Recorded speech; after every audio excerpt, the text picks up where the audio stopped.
Ήξερες ότι οι περισσότεροι ηλικιωμένοι νιώθουν πως η υγεία και το μυαλό τους αρχίζουν να καταραίουν μετά τα 70? Ακόμα και αν έζησες μια υγιεινή ζωή. Τα γυρατιά βρίσκουν πάντα τρόπο να εμφανιστούν. Είτε το θέλεις είτε όχι. Μερικές από αυτές τις αλλαγές φαίνονται μικρές στην αρχή.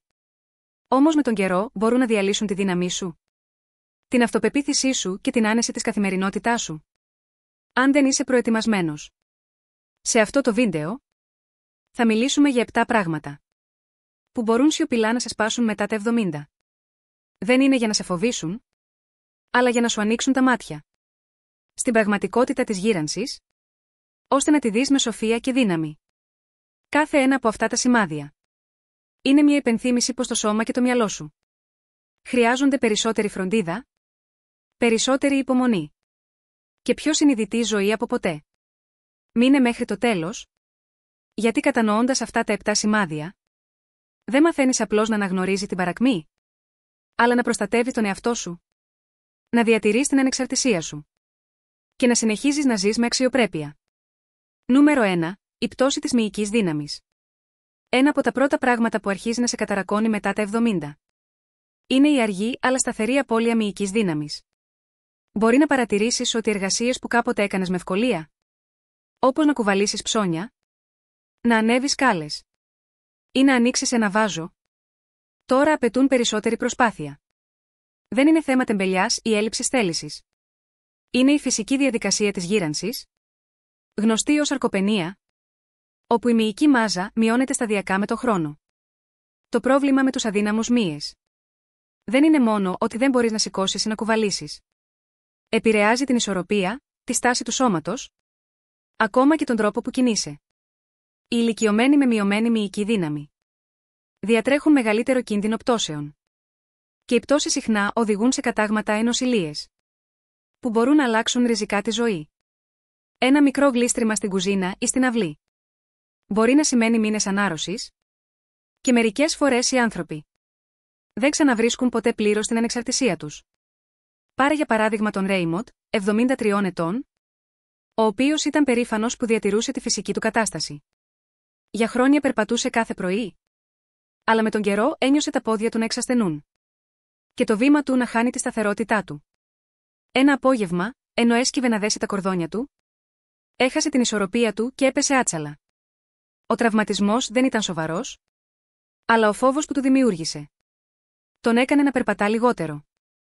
Αυτή η αναστολή έκανε τους μύες του ακόμη πιο αδύναμους, δημιουργώντας έναν φαύλο κύκλο δύσκολο να σπάσει.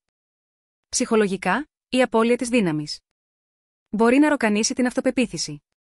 Όταν δεν είσαι σίγουρος αν μπορείς να τα καταφέρεις, αποφεύγεις να προσπαθήσεις. Αυτός ο φόβος της αποτυχίας μπορεί να γίνει εξίσου καταστροφικός όσο και η ίδια η σωματική παρακμή. Οι ηλικιωμένοι που φοβούνται να πέσουν συχνά σταματούν να βγαίνουν από το σπίτι. Κι όμως, η απομόνωση μπορεί να καταστρέψει το πνεύμα πιο γρήγορα από οποιονδήποτε τραυματισμό. Η ενθαρρυντική αλήθεια είναι πως ακόμα και μετά τα 70 μπορείς να αντισταθείς σε αυτή την παρακμή. Ήπια προπόνηση δύναμης, τακτικό περπάτημα και σωστή διατροφή μπορούν να επιβραδύνουν τη φθορά και να ξαναχτίσουν μέρος όσων χάθηκαν. Αλλά το να αγνοείς το πρόβλημα μόνο το επιταχύνει. Η αναγνώριση της μειωμένης μυϊκής δύναμης ως πρώιμο σημάδι γύρανσης σου δίνει την ευκαιρία να δράσεις πριν σπάσει όχι μόνο το σώμα σου, αλλά και η ανεξαρτησία σου. Νούμερο 2. Εξασθένηση μνήμης και νοητικής οξύτητας.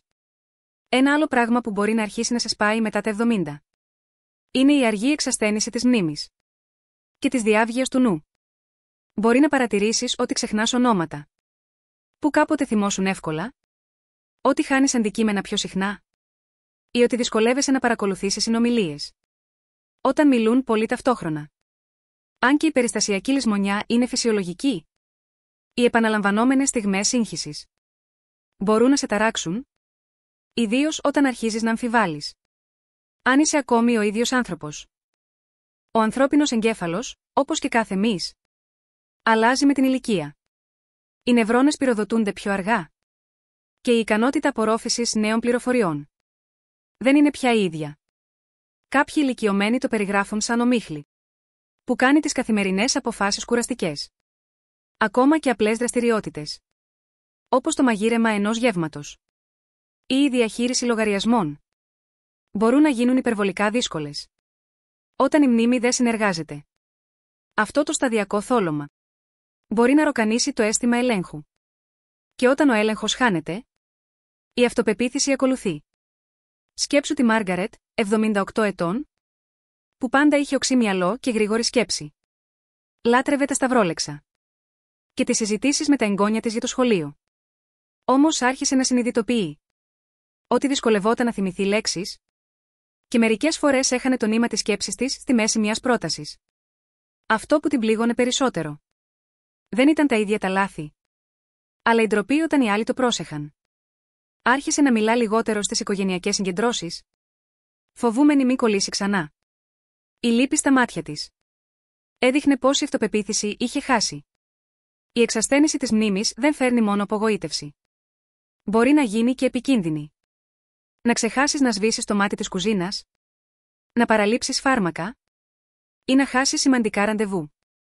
Αυτά τα μικρά λάθη συσσωρεύονται και απειλούν όχι μόνο την ανεξαρτησία, αλλά και την ηρεμία του νου, του ίδιου του ηλικιωμένου και των αγαπημένων του. Ψυχολογικά, η απώλεια μνήμης γεννά φόβο. Φόβο για άνοια. Φόβο μήπως γίνεις βάρος. Φόβο μήπως χάσει τον εαυτό σου. Κι όμως, ο φόβος αυτός οδηγεί πολλούς ηλικιωμένους να αποφεύγουν τις νοητικές προκλήσεις, ενώ στην πραγματικότητα η νοητική δραστηριότητα είναι το καλύτερο φάρμακο. Διάβασμα, επιτραπέζια παιχνίδια, εκμάθηση νέων δεξιοτήτων και κοινωνική επαφή κρατούν τον εγκέφαλο ενεργό. Αν είσαι ακόμη εδώ και παρακολουθείς αυτό το βίντεο, γράψε νούμερο 2 στα σχόλια για να ξέρω ότι είσαι μαζί μας. Και αν δεν έχεις κάνει ακόμη εγγραφή, κάν το τώρα και πάτα το καμπανάκι για να μην χάσεις κανένα επόμενο βίντεο. Η υποστήριξή σου μας βοηθά να συνεχίσουμε να δημιουργούμε ποιοτικό περιεχόμενο που ενημερώνει και εμπνέει. Συνεχίζεται με το νούμερο 3. Αδυνάτισμα οστών και αρθρώσεων, μπορώ να συνεχίσω από εκεί αν το θέλεις.